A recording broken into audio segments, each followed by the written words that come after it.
Hello there, White Witch 110. Lisa, Tammy, here's part of the rest of the story. A year without her. The friends blamed themselves as well as each other. That evening in the woods haunted their lives. Dreams became nightmares. She was in them all. She was falling through floors, each a place and time. They watched private moments she had never shared.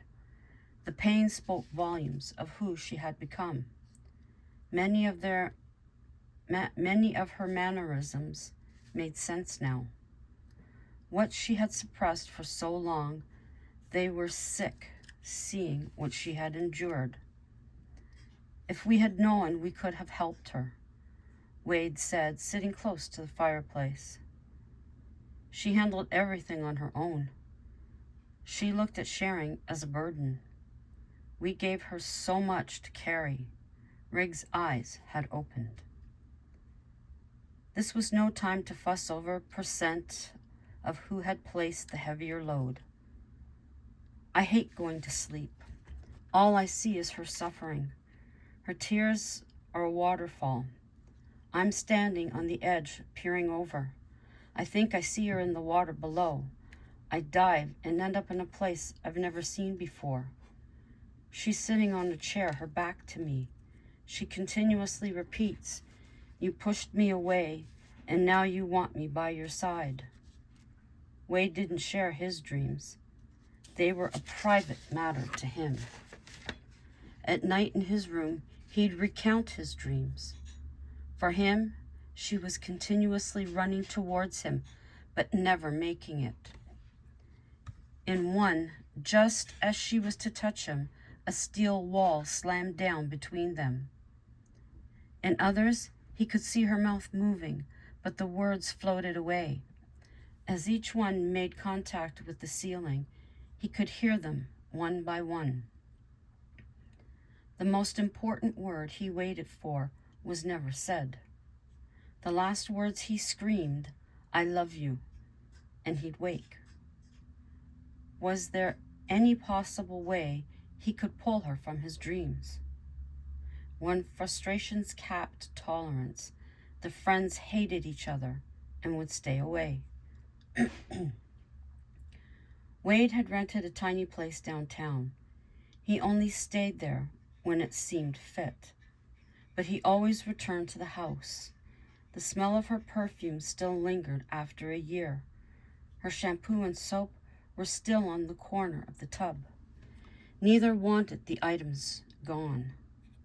Their belief was the slim chance she would return. If she came back, what would she be like? Wade asked to see what Rig thought. Hopefully the same.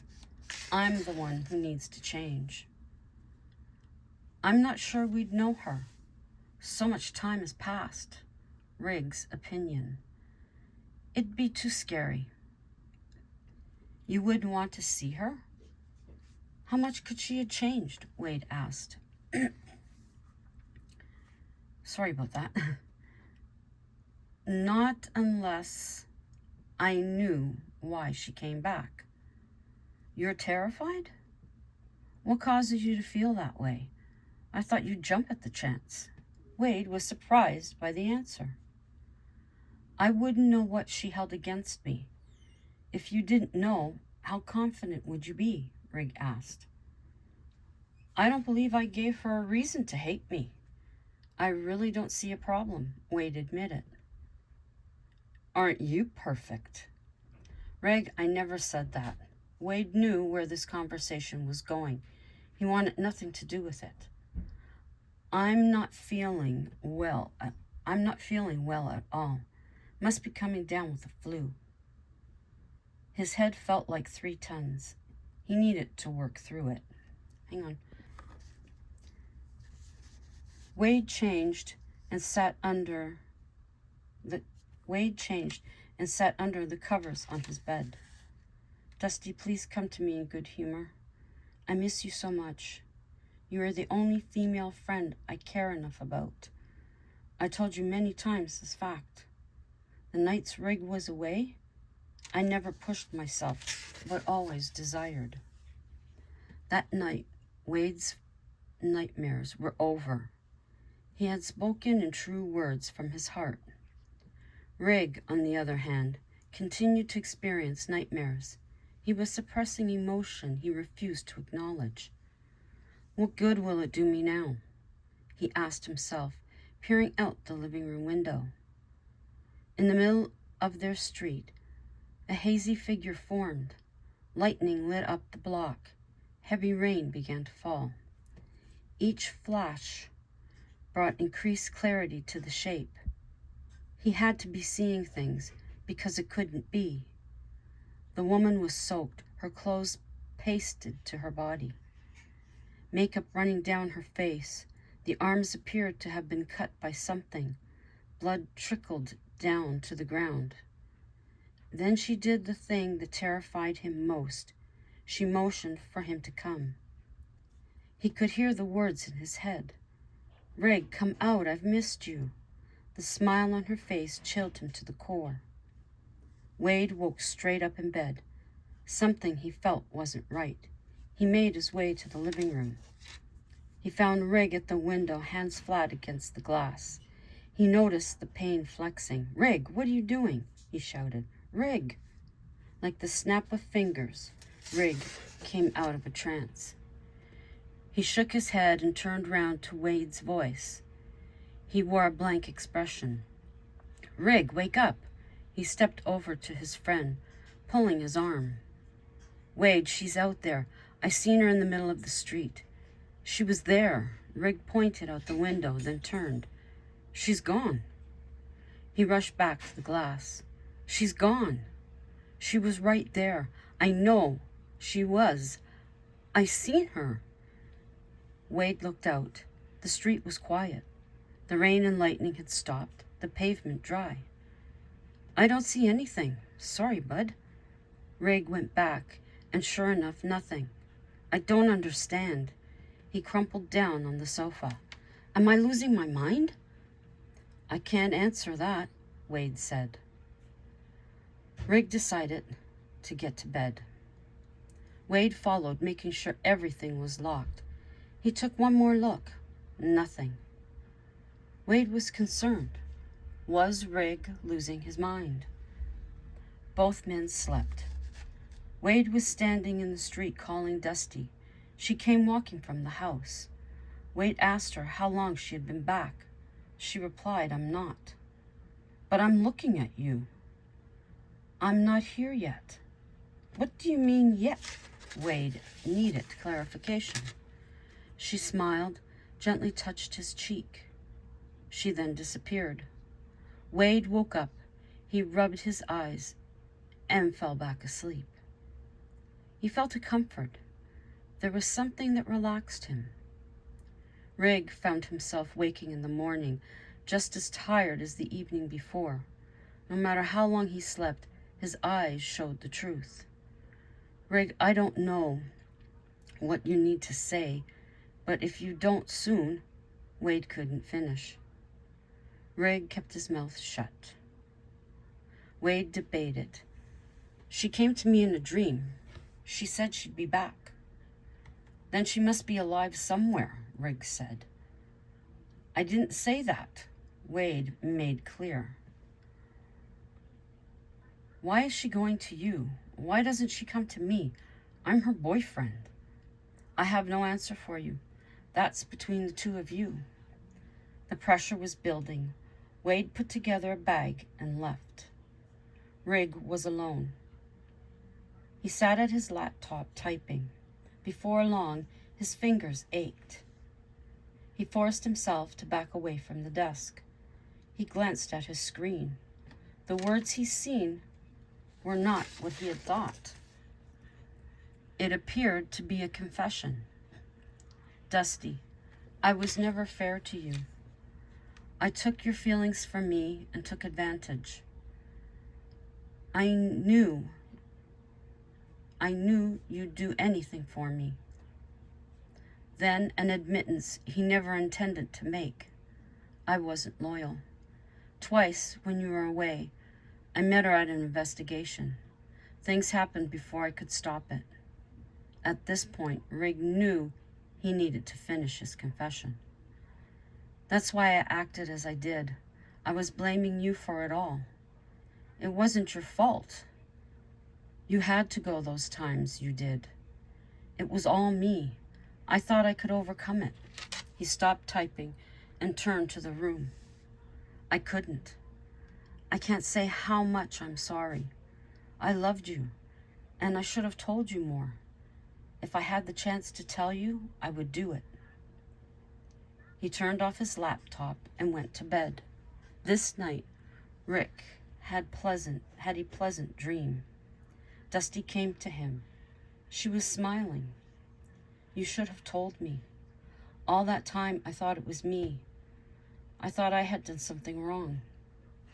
In the dream, Rig fell to his knees.